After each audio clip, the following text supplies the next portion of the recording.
A million lights, they flicker there. A million hearts beat quicker there. Those skies are gray on the great wide way. That's the Broadway melody. Wait a minute! Hold it! That number's too slow. If someone asks you to picture a musical, you might imagine a big stage or a movie screen. But television, the proverbial small screen, has long been a musical-friendly space too. As Kelly Kessler writes in her book, Broadway in the Box, television has hosted musicals in different formats for decades, including variety shows, television-scaled full musicals, and even song-centered sitcoms. Within this cornucopia of possibilities, Kessler notes that the late 90s and the early 2000s saw a rash of straight narrative television shows that veered into the musical genre for a single episode. It is this phenomenon that our episode of Sounding Cinema will explore now. I just thought there were going to be dances and songs. I just wanted to make sure we'd work out, get a happy ending. I think everything worked out just fine. Welcome to our podcast, where we consider the multitude of ways in which music and sound shape our relationship to film, and in this case, TV. My name is Nathan Platte, and I teach music and film history at the University of Iowa. And in this episode, you'll hear from Iowa film students and recent alums, Erika Chagdes, Abbie McLaren, and Caleb Payne. In order to explore the draw of the one-off musical episode, we're going to give a closer look and listen to two well-known examples. The first is from the supernatural drama Buffy, the Vampire Slayer, the notorious 2001 episode, Once More with Feeling. The second is Regional Holiday Music, a 2011 episode from the sitcom Community. Since this podcast typically focuses on film, we'll be considering how these TV musicals subvert the norms of film musicals while leveraging the storytelling possibilities of the shorter form television episode. For example, whereas film musicals present a utopian world where characters are so in sync with each other that they can sing and dance together spontaneously, a Mose is a Mose, a rose is a rose, a toes is a toes. Hoop-de-doodle-doodle. Moses supposes his toes are roses, but Moses supposes erroneously. These TV episodes offer a dystopian counterpoint by likening singing and dancing to an infectious outbreak. As viewers, we watch the malady spread as more characters succumb to song. Singing compels these characters to do things they wouldn't otherwise do and reveal things they wouldn't otherwise share. Confusion, dismay, and comedy result. Oh, stop it. Not liking Glee Club doesn't make us bullies, and implying that is reverse bullying. Good point.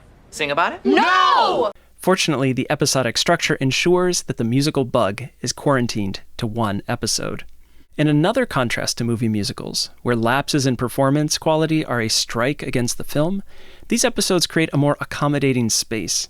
Performances tack between the high expectations of film musicals and the less reliably spectacular singing of school or community theater, where audiences support the performers because they know them beyond this single performance. In fact, it's especially exciting to watch people we know from other contexts sing and dance, or at least try to. Musical performances provide an opportunity for our characters to flex hidden strengths, disclose private vulnerabilities, and often do a bit of both.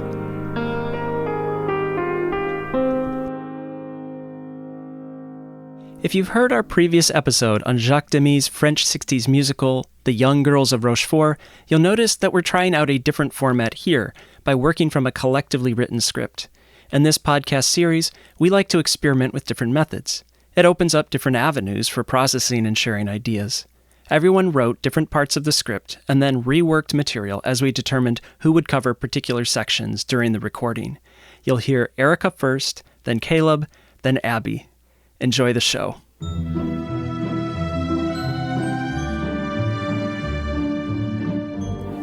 The cult hit TV show Buffy the Vampire Slayer ran from 1997 through 2003 and followed Buffy Summers, a girl tasked with fighting the forces of darkness, vampires, demons, etc., across its 7 seasons.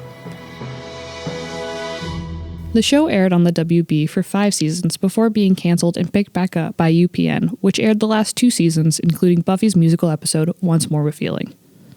Originally, it was intended for Season 5 to be Buffy the Vampire Slayer's last season, and therefore Season 5 ended with Buffy sacrificing herself to save the world. After getting picked back up by UPN, season 6 starts with Buffy's friends resurrecting her, believing their best friend to have been stuck in hell.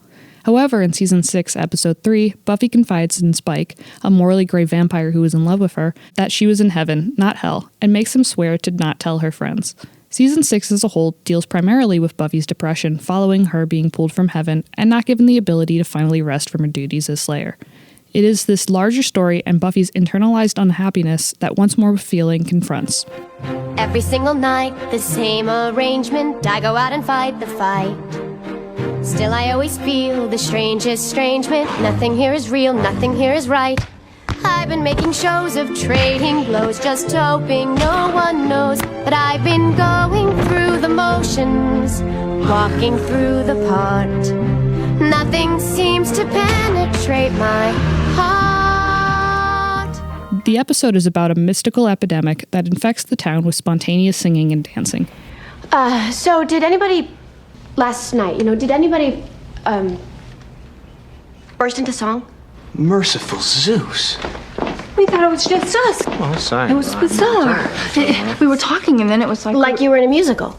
We did a whole duet about dinner last night. I couldn't see and the synchronized dancing from the room service We were chat. arguing? At first, this is a rather silly and sometimes fun annoyance, but as the musical infection spreads, people begin to suddenly combust after performing too much. This results in Buffy and her friends going to search for the cause behind this plague and put an end to it. Eventually, it is revealed that a demon named Sweet, played by the late Broadway star Hinton Battle, is behind everything. All of the music and lyrics are written by series creator Joss Whedon, except for Dawn's Ballet, which was composed by the series' regular composer Christoph Beck. It was Whedon's first time writing music, and he spent 6 months writing and developing the numbers for this episode. The episode is 50 minutes long, running 8 minutes longer than any episode in the series, and contains 17 songs. Production for the episode was a heavy workload. The actors spent 3 months in voice training, and most of them had little to no experience singing or dancing. Sarah Michelle Gellar, who plays Buffy, told the BBC in promotion for the episode that it took something like 19 hours of singing and 17 hours of dancing in between shooting 4 other episodes. Most of the cast has gone on record saying that they were glad they did the episode, but that they never wanted to do something like it again. Throughout the episode, the characters all face the same overarching dilemma, that the musical epidemic is causing them to sing and dance their innermost feelings and secrets. As a result, each of the songs spotlight longer narrative threads, picking up problems that precede the episode and will continue to develop over the season.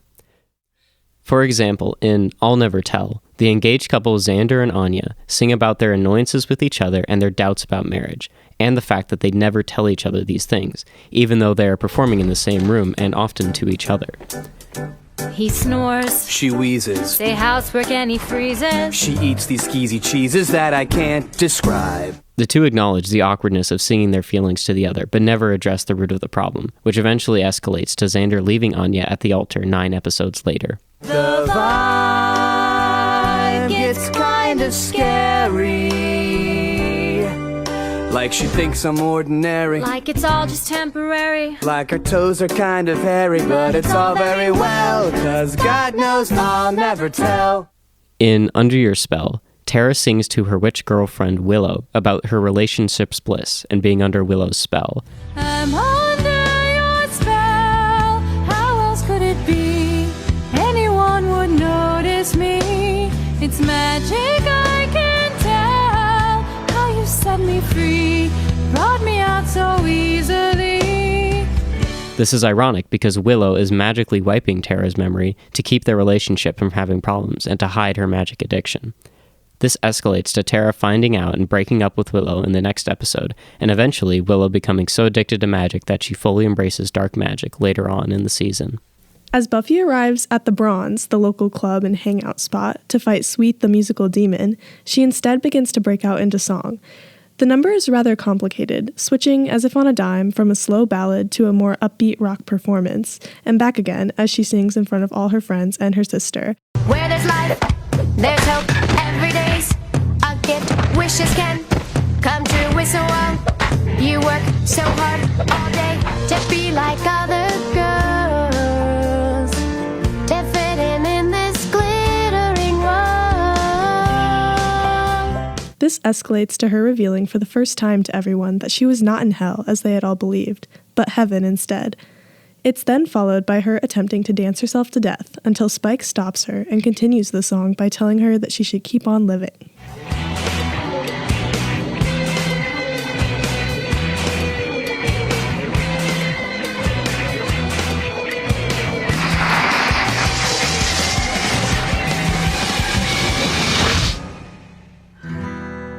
Life's not a song. Life isn't bliss.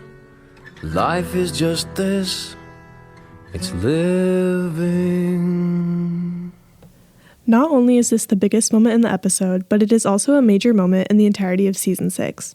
The truth about Buffy's death leads to her worsening depression and unhealthy coping mechanisms, which drives a wedge between her and her friends. A musical episode is such a unique medium to hinge an entire season's narrative on, but once more with feeling, does it quite well.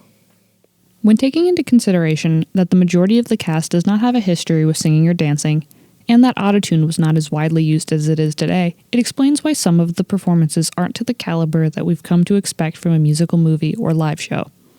The lyrics and composition are also rather cheesy or disjointed at times, which makes sense with the context that Joss Whedon had no prior experience when it came to writing a musical. But despite this, the musical episode itself works both as a vessel for the overarching narrative of Season 6 and the iconic bit of pop culture it became. It may not have been the first musical episode, but it certainly is the one that popularized the phenomenon. It's alright if some things come out wrong. We'll sing a happy song, and you can sing along. I was looking forward to hanging out with you guys this Christmas. The semester's been so long and dark and angry. I was thinking we could have some lighthearted fun as a family. I think what we've learned, Abed, is that attempts to make the holidays brighter tend to give them a certain darkness. Oh, I don't know if I agree with that. Actually, maybe I do. The TV series Community ran from 2009 to 2015 and followed a group of misfit students who formed a study group at a community college. Community regularly parodies movie genres, including horror and film noir, as well as other TV shows. In regional holiday music, the show sets its sights on the musical and, in particular, Glee, a Fox musical comedy TV series centered on the competitions of a high school glee club. In this holiday episode, Community's study group is asked to fill in for the school's glee club at a Christmas pageant.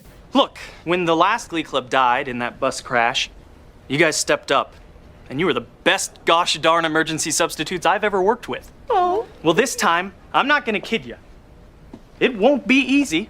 Oh. Your best won't be good enough. And 10 times your best will be so bad, I will yell at you.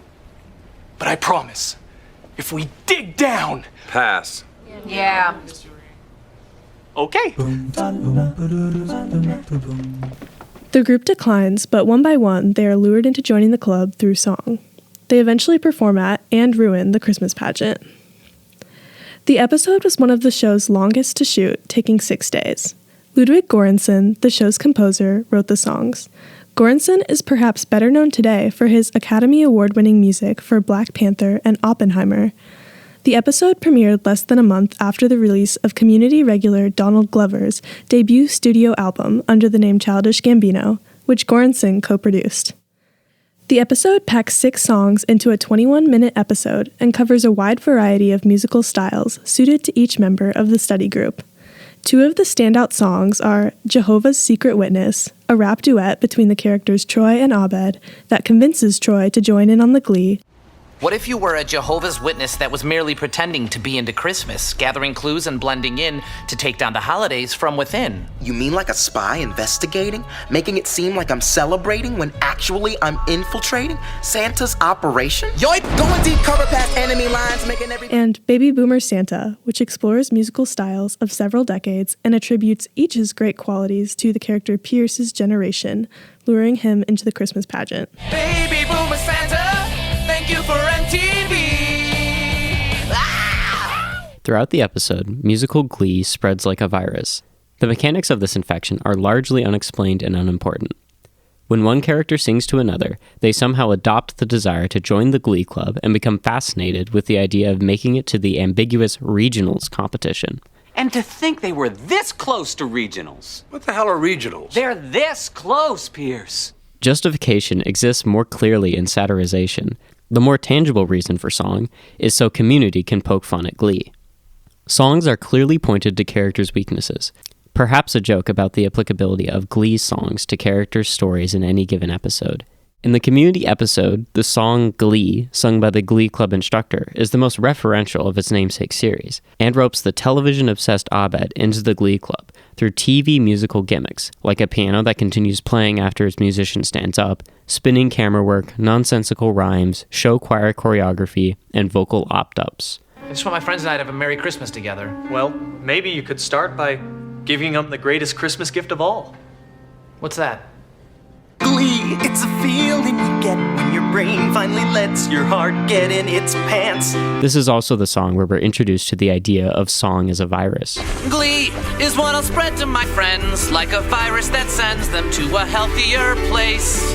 Glee, I'll understand every scene because they'll sing what they mean instead of making a face. The lyric, "They will sing what they mean instead of making a face," also expresses a hope that being in a musical medium will force Abed's friends to express their emotions verbally, reflecting the convention of the musical genre where song is used for personal expression. However, as the episode continues, characters use song not as a means for expressing their feelings, but as targeted social coercion to rope each member of the study group into joining the Glee Club. This is evident in Baby Boomer Santa, a song that attributes important things in life to the baby boomer generation. At this point in the episode, Abed has convinced Troy to join in on the Glee, and the two of them perform this number in an effort to convince Pierce. I understand them, but you, Pierce? Your generation invented music. I don't know about invented. Perfected, maybe. Pierce! They're just trying to pander to your demographic's well-documented historical vanity. Resist! The song covers decades of musical styles, including 1940s boogie woogie, 50s and 60s rock, with a name drop of the Beatles and a vocal imitation of Elvis, and 70s disco, among others. Santa Claus was born in 1945. He had a boogie-woogie Coca-Cola army chat. And when the commies gave the polio to Doris Day, Santa helped the Beatles chase McCarthy away. That baby boomer Santa, he's never gonna die. Santa fought at Woodstock and Vietnam. The song is riddled with references to historical events, inventions, public figures, and media. The study group acknowledges the targeted nature of the song, saying that by performing this mashup, Troy and Abed are only catering to the vanity of Pierce's baby boomer demographic as a means to get him into the Glee Club. It works, as Pierce joins the performance towards the end. Baby boomer Santa, thank you for everything. You're welcome. You're welcome for everything in the world. This song is an example of how, throughout the episode, songs function as character showcases that demonstrate their weaknesses more than as plot devices that progress the story. Nothing really happens in any of these songs other than getting each character to, one by one, join in on the Glee Club. The musical episode is a wholly unsurprising move for Community, a show that constantly capitalizes on its episodic structure by exhibiting genre whiplash week to week. Catherine Van Arendonk, a writer and critic, writes that one unique feature of the television episode format is that each episode contains within it the potential, often unrealized, to suspend the previously established narrative norms, to veer off into experimental and strange territory, to become entirely different than what has come before. Exploring the strange, or at least strange to the half-hour comedy genre, seems to be Community's greatest project, one that has brought the show both acclaim and criticism. Community's 10 highest-rated episodes lean heavily on genres and gimmicks, from action film to detective show spoof to 8-bit video game to, in the series finale, meta-narratives of which each character would want a 7th season to look like. Of Community's 10 worst-rated episodes, 9 are more toned down, maybe even normal episodes without clear, distinct stylistic visions. Van Arendonk describes the standalone genre-specific episodes that pop up regularly throughout popular television as the deviant episode. She writes that these episodes are often the focus of either acclaim or disparagement, and that there is no guarantee that these episode-long experiments in narrative play will be successful. It's interesting, then, that Community bets so heavily and so often wins on the success of these deviant episodes. Something notable about Community's use of music, particularly in regional holiday music, is that it is always ironic and never earnest, as song often is in Hollywood musical films. And in Community, it's in fact making fun of the earnest nature of songs in Glee.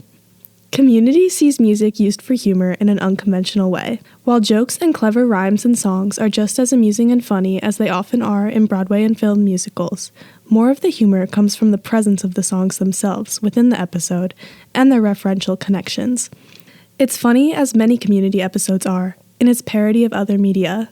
Additionally, songs don't have to be musically good to be worthwhile within the show, as evidenced by the final song of the episode when Britta, whose main character trait is that she is generally bad at things, sings horribly and breaks everyone out of the Glee Club trance.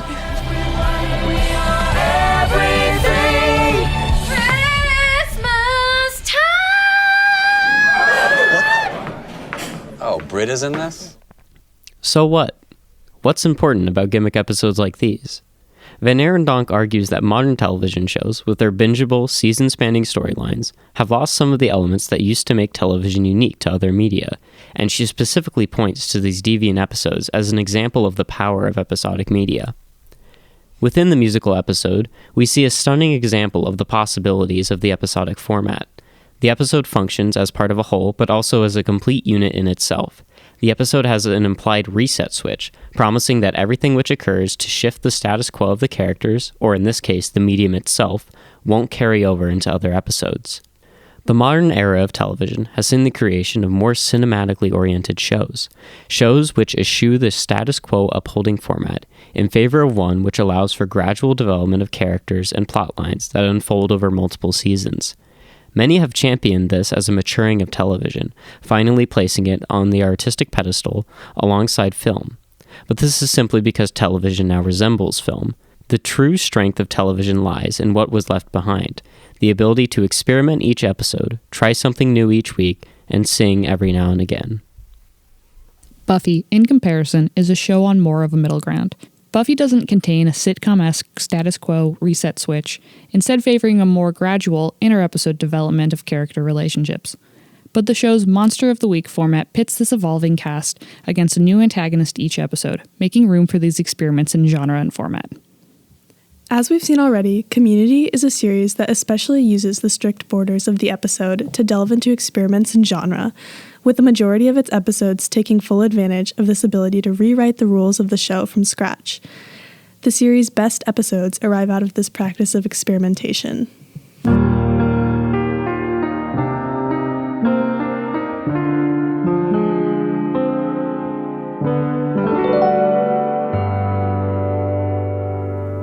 Thank you for joining us for another episode of Sounding Cinema. If you enjoyed what you heard, give us a review on Spotify or Apple Podcasts, or share the podcast with a friend. As we said at the top of the episode, there are many forms that the musical has taken on television, and with recently concluded shows like High School Musical, the series, and Schmigadoon, the television musical remains a reckonable presence. Even one-off musical episodes, like those we discussed here, are certainly less frequent, but not completely gone. In 2023, Star Trek: Strange New Worlds took its audience into musical realms with its penultimate episode, Subspace Rhapsody. Mitchell, what just hit us? No other ships in this sector, sir. It looks like it came from that subspace fold. Vincent Uhura, are you patched into comms? Aye, sir. I need a full status report, all stations. Apologies. Reporting from engineering first, sir. Mr. Spock? The intermix chamber and containment field are stable. I'll get to the warp core and assess its state when I'm able. Where's that music coming from? If you're curious to learn more about TV musicals or storytelling beats for episodic television, check out the resources in our show notes, where you'll find links to Kelly Kessler's book, Broadway in the Box, Catherine Van Arendonk's article, Theorizing the Television Episode, and an entire book devoted to music, sound, and silence in the Buffy the Vampire Slayer series. Both of the episodes discussed here are easy to find on various streaming platforms. Finally, we want to express a special thank you to Samuel Ross, who provided our original music, and Iowa composition professor Jean-François Charles, who generously provided space for us to record. Thank you for listening. Buffy, it's okay. I do know about this stuff.